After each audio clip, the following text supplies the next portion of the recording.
पुरोहितं यज्ञस्य देवमृत्युजम् भूतारं रत्नधातमम् अग्निः पूर्वेभिर्ऋषिभिरीड्यो नूतनैरुता सदेवाङ्गेह वक्षति अग्निना रैमश्रवत्कोशमेव दिवे दिवे यशषं वीरवत्तमम् अग्नेयं यज्ञमध्वरं विश्वतः परिभूरसि स इत्येवेषु गच्छति अग्निर्होता पवित्रतुस्तत्यश्चित्रस्रवस्तमः देवो देवेभिरागमत यदङ्गदाशु क्षेत्रमग्ने भद्रं करिष्यसि तवेत्तत्सत्यमङ्गिरः उपत्वाग्ने दिवे दिवे दोषावस्तर्धिया भयम् नमो वरन्तरेणसि राजन्वराणां गोपामृतस्य जीतिभिं वर्धमानं स्वेदमे सनप्पिदेव सूरवेज्ञे सुपायनो भव स च स्वानस्वस्तये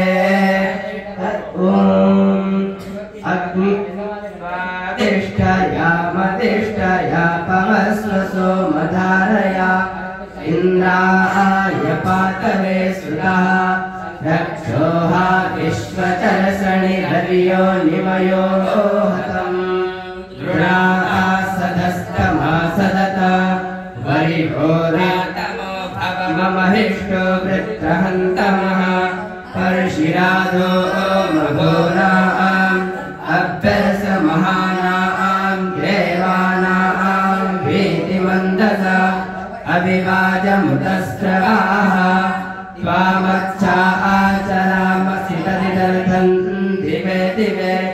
इन्द्रोत्वेन आसशाः पुनाति ते परिश्रुतं सोमं सूर्यस्य दुहिता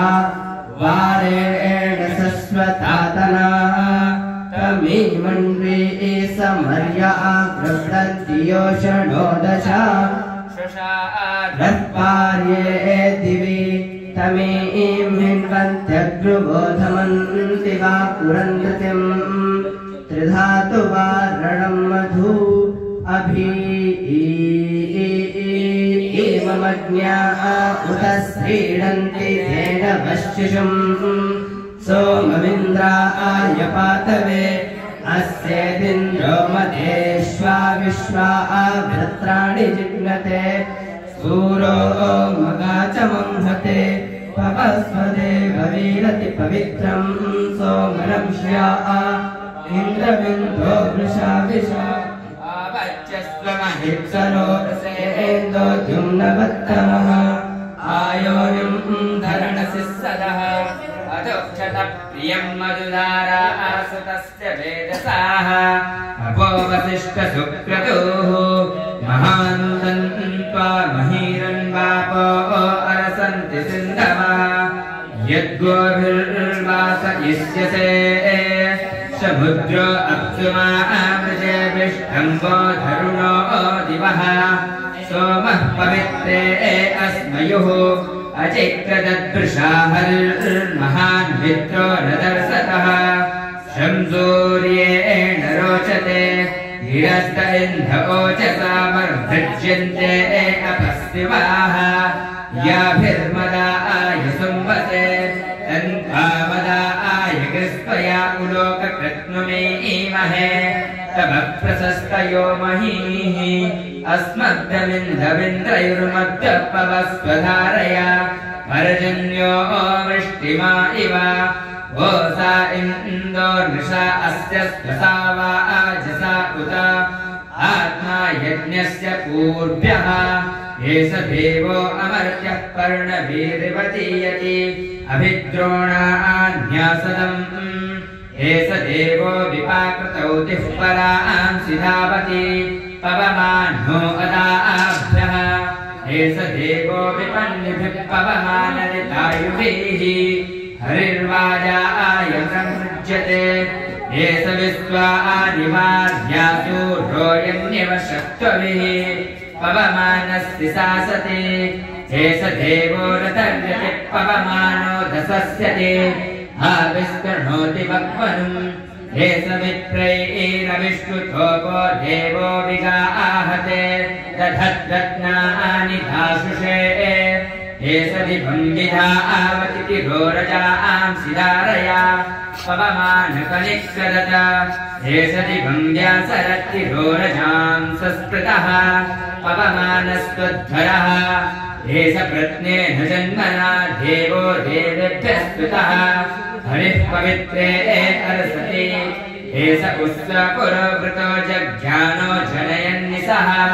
धारया पवते सुतः सनाशसो मयेसि च पवमानमहिस्रवाः अथा आह्नोवस्य सस्कदे सना ज्योतिस्सना स्वा अरविस्वा च सोमसौ बला अथा आह्नोवस्य सस्कदे सनादक्षमुदक्रतुमपसो मृदो जहि अथा आह्नोवस्य सस्कदे अवीतारः पुनीतनसो ममिन्द्रायपातवे अथा आह्नोवस्य सस्कदे तं सूर्येण आवजितवक्रत्वातभूतिभिः अथा आह्नोवस्य सस्कदे तवक्रत्वातभूतिभिर्ज्योक्पस्येव सूर्यम् अथा आह्नोवस्य सस्कदे अभ्यर्सस्वायुधसो मधुवरहसंरयिम् अथा आह्नोवस्य सस्कदे अभ्या अरसानपच्युतो रयिं समस्तु सासहि अथा आह्नोवस्य सस्कदे त्वायज्ञैरवेवृथिं पवमानभिधर्मणि अथा आह्नोवस्य सस्कदे रयिं नश्चित्रमश्विनविन्दो विश्वायुमाभरा अथा आह्नोवस्य सस्कदे शमिद्रो विश्वतस्पतिः पवमानो विराजति व्रीहिन् वृषाकनिक्रदत तन्नूनपात्तवमानस्त्रिङ्गे सिसा आनो अरसति अन्तरिक्षेण रारजत ईडन्यः पवमानोरैर्विराजति द्युमा मथोर्धारा आभिरोजता वर्हि प्राचीन्नमोजसा पवमानस्तृढन्मतीः देवेषु देव ईयते उदात्तैर्जिहरे बृहद्वारो देवी हिरण्यैः पवमानेन सृष्टुताः सुशिल्पे बृहदीमहि पवमानो वृषण्यते नक्तोसा सानतर्सते उभा देवानि चक्षसा होता आधा दैव्या आहुवे पवमान इन्द्रो वृषा भारती पवमानस्य सरस्वतीनामहि इमन्नो यज्ञमागमन्त्यस्रो देवी सुपेशसः दृष्टार्मग्जान् भोपां पुरो यावानमाहुवे इन्दुरिन्द्रो वृषा हरिः पवमान प्रजापतिः वनस्पतिं पवमानमध्वासमङ्गिरारया सहस्रवलसं हरितं राजमानं हिरण्मयम् विश्वे देवा स्वाहा आकृतिं पवमानस्य गता वायुर्बृहस्पतिर्सूर्योऽग्निरिन्द्रश्चोषसः मन्द्रया आसो मदारया वृषा आपवस्वदेवयुः अव्यो वारे सस्मयुः अविद्यं मध्यं मदमिन्दविन्द्र इत्यक्षरा अविभाजिनो अर्वता अविद्यं पूर्वयं मदं सुभानो अर्थ पवित्र अभिवाजमुतस्रवाः अनुद्रप्ता स इन्धव आपो न प्रवता आसरन्ना पुनाना इन्द्रमासत यमद्वाजिनं मृतन्ति योसणोदस वने क्रीडन्तमत्यभिम् तन्वो हृविषणं रसम्मताय देववीतये सुदम्भराय संसृजा देवो देवाय नारेन्द्राय भवते सुतः पयोयदस्य भीपयत आत्मा यज्ञस्य रम्यासुस्मानः भवते सुतः प्रत्यन्निपातिकाव्यम्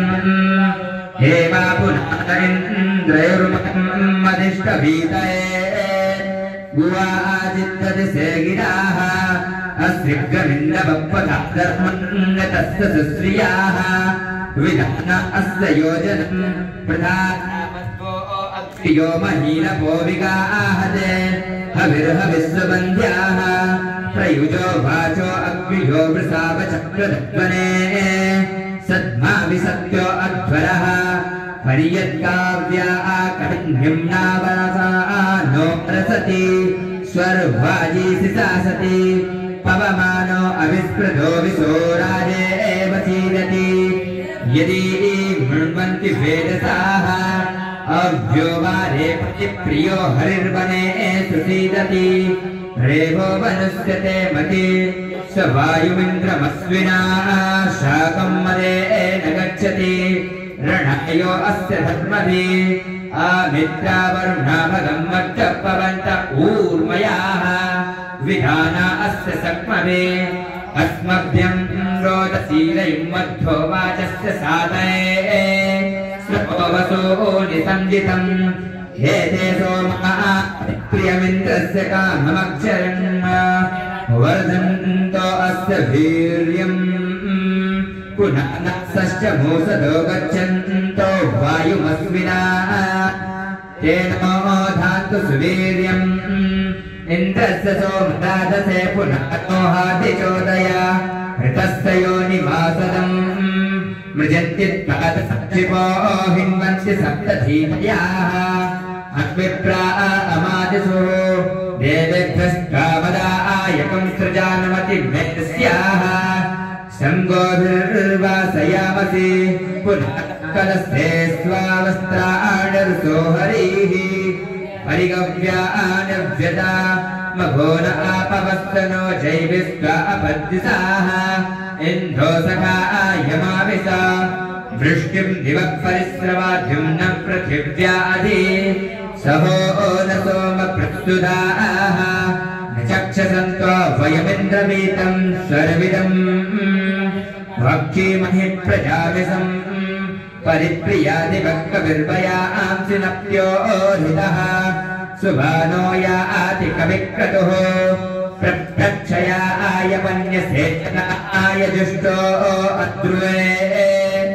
वेद्यर्स च निष्ठया स सूनुर्भक्ता सुचिर्जातो जाते अरोचयत महान् महीर्धवृदा स सप्तधीतिभिर्हितो नद्यो अजिन्वद्ध्रुवाः या एकमक्षिवा वृधो ता अभिसन्तमस्कृतं महेयुवा नाददुः इन्दुमिन्द्रतवो भृते अभिबन्धिर्मर्त्यः सप्तपस्यति वामहि कृतदेवीरतर्पयत अभाकल्पेन समर्पुमांसि सोमयोध्या तानि पुनः न चङ्गना नूनव्यसेन दीयसे सूक्ताय साधया पथा कृत्नग्रोचयृचाः पवमानमहिस्रभोगामस्तुं रासि वीरवत सनामेदासना स्वाहा प्रस्थानासोरथा इवार्वन्तो नस्रवस्रवाः सोम आसो राय अप्रथमो हिन्वानासोरथा वदन्विरेगवस्त्योः भरासकारिणा निवा राजा नो प्रशस्तिभिस्तोमा सोमो विरञ्जते यज्ञो सप्तधात्रिभिः परिसुभानास इन्द्रभौमताय वरहणा गिरा सुता अरसन्ति धारया